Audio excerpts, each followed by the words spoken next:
Josh Naylor signs with the Mariners. We knew this was going to happen, but we got something else to talk about on top of the Josh Naylor signing.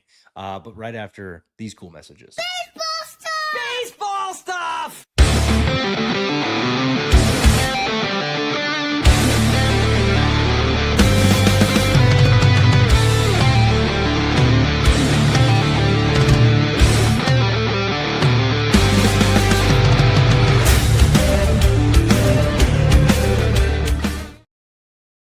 We are here. Josh Naylor signs with the Mariners, 5 years. And what we're hearing is 90 to 100 mil, somewhere in that range. There hasn't been any specification on exactly, but we have a range to kind of choose from, or at least, kind of dabble with a little bit. Looks like it could be anywhere from 18 to 20 mil AAV. Guys, want to get into these reactions and get into them now. Chad, what's your reaction?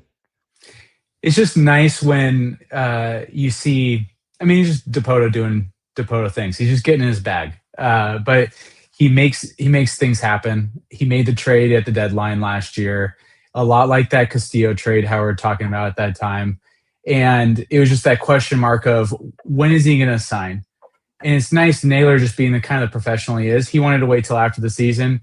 He was a guy that we knew we needed to sign. He enjoyed his time here, so it's nice seeing that kind of come to fruition. Now it's just a matter of like, what's next? It puts ourselves at about 10, 15 million in payroll flexibility right now. So what does that look like? My head starts turning on other guys we can move internally to provide a little bit more flexibility for guys in free agency and et cetera. But yeah, man, guys, excited.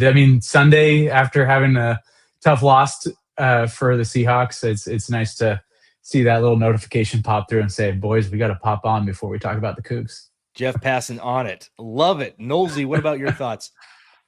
You after the last couple off seasons, they talk about, well, we're going to, we're all in, or they say all these things, and then they kind of quote unquote feel like we're seeing ghosts.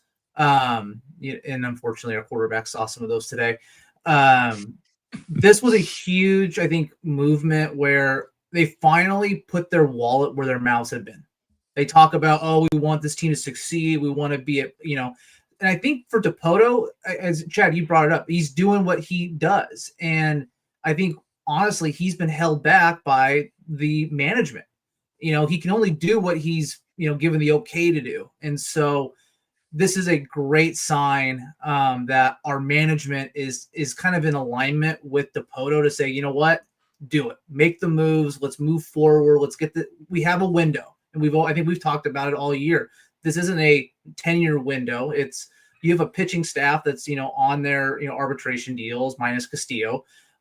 So I think you can kind of go back to look at the rookie contracts for a quarterback, right? Like, those are the times to strike because they're not making a ton of money yet, especially if you have a good one. So to me, this is that opportunity of, hey, you've got pitching at a very kind of low price at the current moment. Pay for the big hitters, find those guys, and let's see what we can do here. So this is awesome. Kyle, I think you hit the nailer on the head with that one. That's yeah. Sorry, come on. I'm a dad now. I gotta drop in the puns whenever I can. Talking about Jerry Dipoto kind of being restricted, the upper management beyond them, ownership above them, where this team's been over the last quarter century, and just honestly saying, hey, we're going to compete, but we're only going to compete kind of. This is the start. This is the start. And also, I got to admit, I did not have it between 90 and 100 million for 5 years. Mm-hmm. I thought it was going to be well above that. I thought we were going to have to maybe outbid him. As much as we love Josh Naylor, and we saw how much he loved the city, he was going to Seattle Kraken games. He was locked in for sure. You just never know. You just don't know how somebody buys into Seattle sometimes. And, I'll go back on this. He didn't play with us for the first couple months where it gets pretty dreary here. And it's tough to hit in April in Seattle sometimes. So It's really good. This was this was not a need, or sorry, this was not a want. This was a need. This was 100% the first thing you needed to do. And I'm so glad that they were first dogs at the table. They made this their priority, and they stuck to it, and they got the deal done in a favorable fashion. I think this favors the Mariners, depending on how it works out AAV wise. If it breaks down to where it's front loaded with some player options in the back, it'll be interesting to see how they navigate through some of the other potentials like Jorge Polanco, if they're entertaining Gino Suarez. There was talks about all camps between Mitch Garver and everybody that is leaving or becoming a free agent, I should say. All the camps have been talked to. So curious on what kind of transpires from that, if there's any shift from anybody else. But initial reaction, I just actually dropped a video a couple of days ago saying this is a need, not a want. Go sign Josh Naylor, and boom, here we are. So friggin' excited. But also have some wild news. I didn't think I was going to have to talk about this tonight, but the Mariners make another move right after that. For those not paying attention or didn't quite see it, because it did just drop, I think, within the last 5-10 minutes ago, Robinson Ortiz was traded for. He's a part of the Dodgers organization. We gave them Tyler Guff, I believe, or Go, however you pronounce it. I'm pretty sure it's Guff. But here, I'll do a little screen share just so you guys have an idea of who we're getting. You guys are going to like this one. This was a great get, and we have to talk about it. Robinson Ortiz, left-handed pitcher, 6 foot, 180, out of the Dominican Republic, 25 years old. But here's what we really like. Last year, he kind of cruised up from high A to double A to triple A. And here was his stats. At every level, he was every level minus Great Lakes, which is high A, he was a sub-3 ERA guy, which ERA doesn't mean everything. But you look at the total of 59.1 innings pitched, 72 strikeouts, and the walks were a little bit higher than our liking, but also, hey, not terrible. 33 walks. Ends the year in AAA Oklahoma City. Yeah, we got to get more initial reactions. We lose Tyler Guff, who was a great high school prospect that we had drafted once upon a time and has kind of climbed throughout the organization a little bit. But wanted to throw it back to you guys. What are your thoughts here with Robinson Ortiz? Well, I like the move, especially coming out of the GM meetings, and you hearing whispers or Hollander even talking about it too, that we want to upgrade our bullpen. So them doing it right away is great. Like, you want to be fast, especially on the guys that you see that you know are the top of your board, that maybe other teams might have that listed too. So I mean, the trade just happened. I don't know what his options look like. Could have been something where Dodgers looked at it as like, we're going to lose him on our roster eventually, so let's trade him for somebody else that doesn't have to be put on the 40-man yet.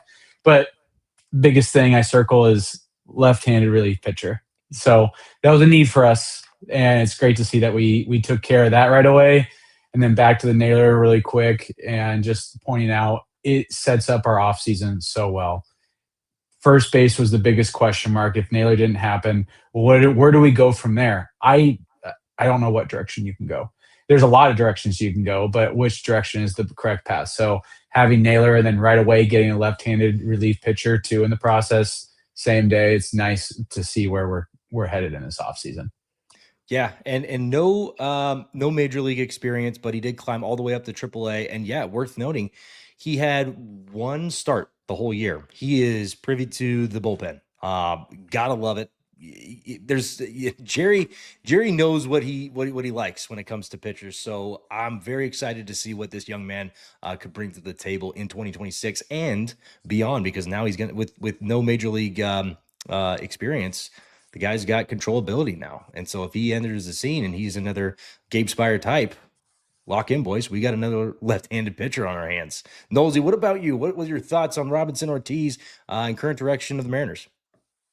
The Ortiz, I mean, I might as well have had, we need a left-handed reliever stamped on my forehead. I think it was something I talked about all year of we need the depth. We got Caleb Ferguson, was a great move. Unfortunately, I would have loved us to grab maybe one or two more relievers at the deadline because, unfortunately, Thornton gets hurt, and you've got no one really in AAA to kind of replace that. At least replace the level that Thornton again, Thornton looked like a double-A player at the beginning of the year, and I think he was dealing with some ailments, some injuries. But to come that second half, he turned it on. That slider was sharp. That was kind of his calling card that really was getting hit around in the first half. So that was just a terrible blow for someone who really had seen that you were seeing what kind of was advertised.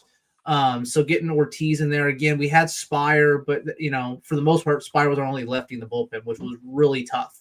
You can't, and so situationally made it really tough. So if anything, you're bolstering your bullpen at the AAA level, which is phenomenal. We need that. And as Chad mentioned, this is a great start to the offseason, especially kind of giving us a little bit of hope of they're going to be a little more aggressive, right? I can't remember the guy that just got posted in Japan. I know there's been a lot of kind of rumors that the fit would be well here. I think he's 27, 28. So you'd have some years. It wouldn't be like you're getting a guy that's 35. And then you look at, okay, do they look to bring in guys that we recently had, right? So is that Polanco? I would love to have Polanco back. I thought he had a great year. He's versatile. He can spell you at third. Not ideal. He clearly can play second base. He can DH. So he's got some versatility there, and he's got the pop, and he's a switch hitter, which is always going to make it difficult for opposing teams when you're trying to strategize. So they're going in the right direction. Right field to me is still kind of that. I'd love them to, sure, Kyle Tucker would be awesome, right? It's kind of a pipe dream. That's a little bit more money, but because again, I think the one thing that we have a luxury on that other teams don't is our starting rotation set. Like we don't have to do anything right now, so we can focus on the bullpen and getting our offense improved from even what last year. Because I think we have to look at, is Cal going to hit 60 home runs again? I don't know. I'd like to say he's going to be I'd say 40 is probably a realistic number. So it's like, okay, well, how do you get that production back? Okay, you get a full year with Naylor, right? You don't have Suarez. And Suarez hit okay when he came back. He wasn't great. But we're on the right path. I hope that this isn't the last big firework we see from the Mariners this offseason. Yeah, I absolutely agree with this shouldn't be the last big firework, but this was one that needed to be done early so you can plan around this, especially with knowing how much money you have to spend. That was kind of the big one for me, because we all assume they say we're going to get back to where we were to end the year, and then maybe we have wiggle room to get above that. I always take that with a grain of salt because we've been proven wrong in the past. So if they say we're going to end where we were at last year, which was in that 160, 165 mark, I say, hey, we'll be lucky if we get to 158. And if we're right there, expect that big splash to happen during the season, because that's what we're so used to. We're so used to a deadline trade or a couple trades leading up to that. You did hit on one really big note with Robinson Ortiz and his potential position with Caleb Ferguson. We don't know exactly what that looks like. He was another one in those camp that was being talked about. If they decide to move on from him, could this be one that steps in right away? Does he win the job in camp and go in and be one of the left-handed pitchers, out of the pen? If not, if they're bringing Caleb Ferguson back, you now have somebody that you can marinate a little bit in AAA, and then see where he can fit in. If Caleb Anderson or somebody else, for whatever reason, just isn't quite as good, isn't available, gets hurt, whatever the case may be, great move. Because I think Tyler Guff was a little bit. What's the best way to put it? He was, he's a good ball player. I think there's just a couple guys in front of him, and his road. He was log jammed. He was log jammed. That's the best way to put it. He was log jammed a little bit. Now going to the Dodgers, I don't think the log jam gets any better, but it helps out our situation. That's for sure. Like we get this guy who we definitely needed some left-handed, relief pitching from. And then as we get going to more of this offseason, I want to see another at least decent sized splash. Do I expect Kyle Tucker? No. Would I absolutely love to have him in and do something crazy for him? Probably. Absolutely, I would. But the way it stands right now, our pitching staff and our outfield, at least starters, are kind of set. If you take it where it's at right now, they're kind of set, right? Right Victor, field is a question mark. We're expecting, I'd right? say this. I mean, this front office, they leave breadcrumbs in everything they do. That's the one nice thing about Dipoto. I feel like he tells you kind of like what their plan is. It's draft, develop, trade, sign to an extension, the Castillo, now Naylor that we have. So it's nice having that. I really feel like at this GM meeting, he talked about Hollander and both Dipoto talked about right field. And right field, they seem to have liked what they have already in house. I feel like they could add an outfielder potentially. Do I think they will? No, based off of needs. I think it was interesting at the end of this minor league season, Ben Williamson played one game at second base. So if they're experimenting with that, if I had to like grab my magic 8 ball and like what position? Potentially third base, I feel like would show up. What do we do at third base? There's so many different avenues I look, especially if I want to like dangle Castillo out there as a carrot. So we'll see what we end up doing. I know we're doing like some short take segment on this, but I feel like next time we get out here, we need to come with our A game on just like what is that perfect fit at third base? Because I feel like that's the route they look. Is that Gino, like they talked about, like bringing back the same guys they already had? And I think Gino could be an option for a long time. I think Gino's going to hang out there for a little bit. I don't know if he's at least a DH. He'd be great. And here's the other thing. Well, and here's the other thing to your guys' point. I actually like Gino as bad as he might have been statistically. He showed up when the moment was there. He hit that grand slam in an excellent moment.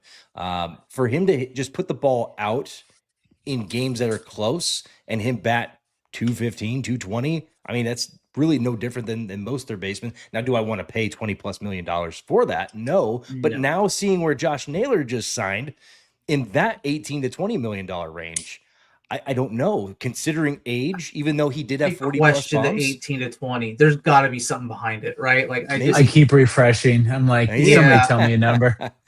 Like I'm looking there going, is it 18 to 20 for the next 5 years? But he's got another 50 million deferred. Did we get into that game? You know, like because again, I think he's a 25 million a year guy. I think so, and I would gladly pay it too. That's the other part is I would outbid other teams if it was 23 and we came in with 25. I would be more than happy because the guy can hit in Seattle. You don't find that very often, and when you do, you make sure he doesn't leave. You have to wonder too if he did really take a deal at the 18 to $20 million range. He probably said that you need to go get, since I'm signing quickly, you need to go get somebody else. That's, I mean, him and prove to me, like, how are you going to improve this team? And that's probably why they made that trade tonight, right? 100%. Him and Cal Raleigh are probably tag teaming this thing. Like, hey, like, it's time to go win. We got that close. I'm sorry, but we're not going back with anything less than the best that we could possibly put together. So I'll take a few shekels off of my dime, but I need you to go and finish this deal. That could be 100%.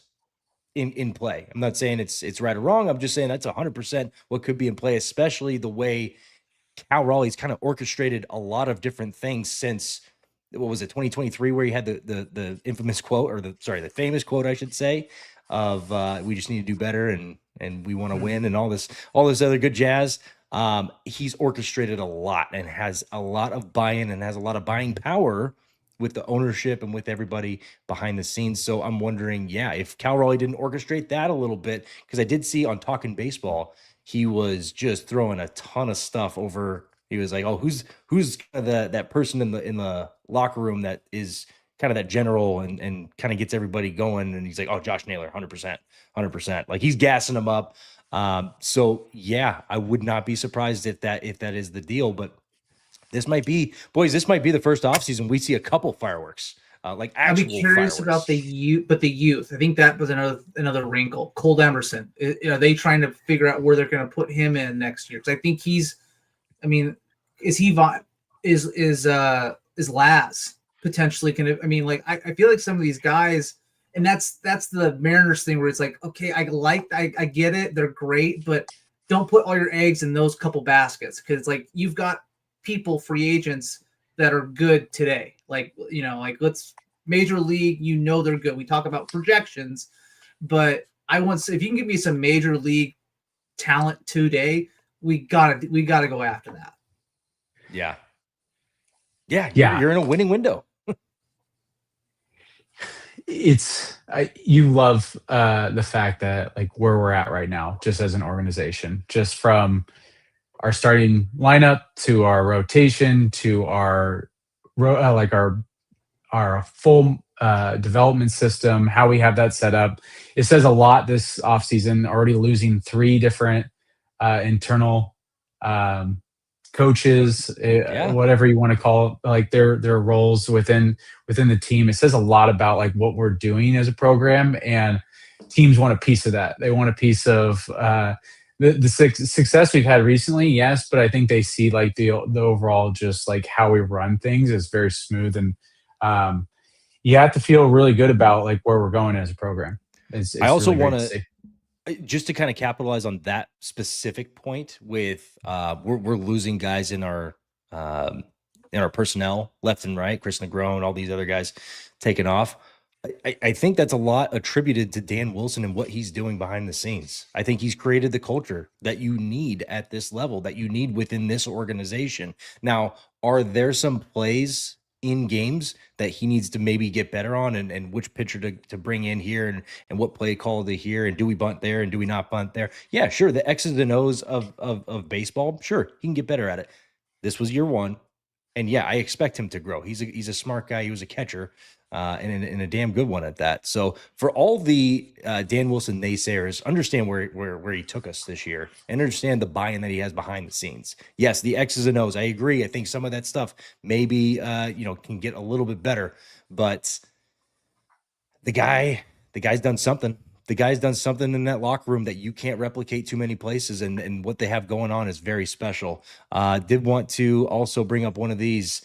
Now Polo, Marte, Eddie D, and Schwarber. Man, if we get those 4, first of all, I don't know how the math in my head is just kind of going all over the place. Oh, we're going to be over 200 million. Numbers flying. Yeah, it's the Galifianakis scene. Stan getting paid out scene, yeah. 10 times on his root sports. Matt, you're just blowing us up, man. And Scooble. Let's do it. Let's get them all. We'll be well over 200 million, and definitely on our way to a championship. First of all, you have to look at what it brings in, the revenue you bring in when you have that kind of team. You think about Ohtani, right? You're spending 700 million on him. He's gonna bring that revenue in. So it's not like, oh God, we're paying 50% more than we're used to. It's like it's gonna come through. Well, just look at how much they made in the playoff. Each playoff game brought them so much money. It's a packed house, and the city of Seattle grows with it.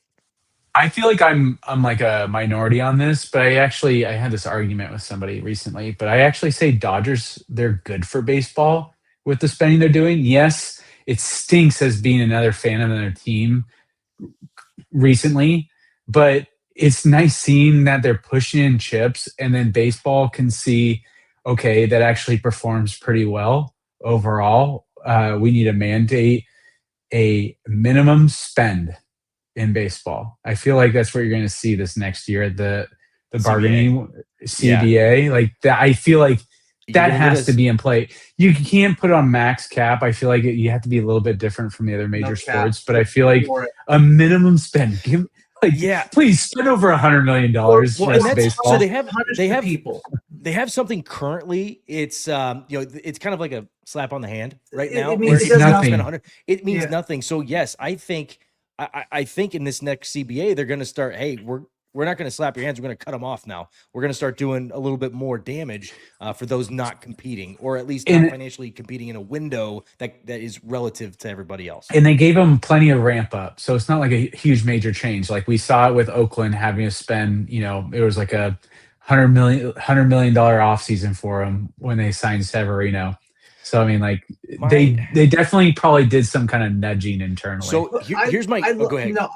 I would just love, again, to say, okay, we're not going to do expansion, right? But we're going to tell you, hey, by the way, like, here's, like, let's say we go East Coast, West Coast, and just Midwest, right? Or in the middle. And you say, okay, we have three cities out of each one of these regions, by the way. We're going to give people like let's just say it's a 3-strike policy, right? If you fail 3 times, you will not only just we're not going to punish you. We're just going to move your franchise to one of these 3 cities.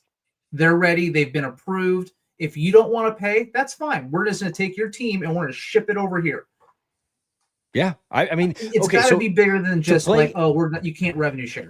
to play devil's advocate, so we're asking if we're doing a salary floor, that is asking on the owners. So the owners are probably going to come back and ask for something from the players. I'm curious. Yeah. I'm curious course. on what. Well, yeah, and that's what probably could lead to the lockout is that what the owners end up coming back with, if that's the case, or chicken or egg, right? Do the owners ask for something first, and then the players They'll union want asks? 30 years of team control. That's what they'll want. I own you forever. They already have it. Yeah, there's definitely that. My curiosity is peaking and saying, oh, do we want to do more stuff overseas? Do we want to do I don't know, more of these what do you call them? Fanatic games where they're playing in at the International, not international. What's the game? The Field of Dreams game, like stuff like that. Okay, like stuff like that. I think there's definitely going to be expansion involved in that, like a little piece of it, more travel for players, more expectations behind that. Gosh, and that's a really good question, Gavin. Like, I'd have to really look at like what could be on the table for like the players to give up a little bit. Yeah, this was I threw this out at you because it was just in the back of my mind, like, okay, if that's what they're asking for, they're gonna want something back. That's why it's a bargaining agreement. Yeah. But I wanted to give a shout out, Matt. Thank you so much for being here and dropping all this stuff. Add a 4 in the front of that. I think I'd swap the 1 for a 4. Yeah, but no, thank you for being here. We love having you a part of this show and just throwing out some really good. Honestly, every player that you're talking about, yes, I want him. Bring back Eddie Diaz. 5 years, $85 million. Okay, yeah, I think I agree with that one. I think that could be right in his wheelhouse. But with that one's tough because with Andres Munoz, I don't know if I want to pay that much money to a guy that's not a closer or move off of Andres Munoz as a closer. That's it. My devil's advocate, but still, yes. Do I want Eddie Diaz? Absolutely, I do. Polo, 35 over 4 years. You might actually get him. Yeah, no, actually, I don't know if the Mariners will quite go for 4 years, but I think you're in the wheelhouse on AAV because I think it might be. It's just tough. 4 years. If you're getting to 4 years, you're going probably under 10. But yeah, right now, Matt, it's based off what they're saying. They have maybe $15 million to spend now, trading Castillo, and then maybe 2 of those players that you're talking about. Sure, I'll definitely gladly consider that. I think what we're missing though is third base. I feel like there's a lot missing there at third base, but I'm curious if they say we have 15 million left. Is it really 15 million? Who the hell is Chris Evans? You don't know Chris Evans? That's Captain America. Oh, nice. Oh, nice. I'll take it. Oh, I know who that is. I hang out with my family. I watch the Seattle Mariners and the Washington State Cougars. That's about all I know in life. Movies, no. You got me. All right, we'll go ahead and wrap this up. We are actually running a live event for our Cougs. We were actually getting ready to do that tonight until this bomb dropped on us, and we had to head over here, had to give a live reaction.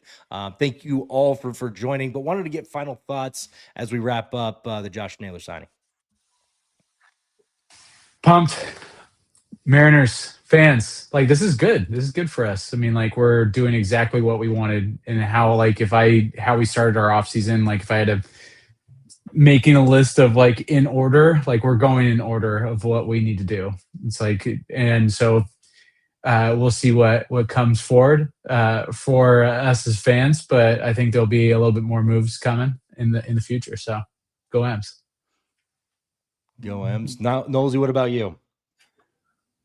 This is the right move in the right direction, and I think for a lot of Seattle fans, for probably that have seen the last 25 years of heartbreak, this is what you were hoping to see. Hope when 01 came around, you were hoping to see something like this, where you get buy-in. The management is buying into the team, and quite frankly, buying into the everybody in the fan base. Like, we're yelling, we're wanting this, we're here, we want to see good baseball, but there's only so much you can do when you're only going to spend a couple bucks here and there. So this is a awesome day. It's in the right direction, and I'm just looking forward to seeing what happens next. Yeah, I got to agree. This is the step in the right direction. It's why we did a live reaction fairly close to it. We're all friggin' pumped here. And now I'm actually more excited for this offseason than I was last offseason. Obviously, I get excited every reasons. offseason. I don't know what it is. But yeah, I mean, like we just made the move that we were A, anticipating, and B, didn't know if we were gonna do. So here we are. Let's have a good rest of the offseason. We're going to be dropping more videos here over the next couple of weeks just for updates and everything. So go M's, and if you like the Cougs, check us out. We're going to be on the same channel doing the same stuff, talking about Washington State University football here in probably like maybe 10 minutes or less. So thanks for dropping by. Oh yeah, we're there. There it is, right there. Probably leave this jacket on. All right, take it easy.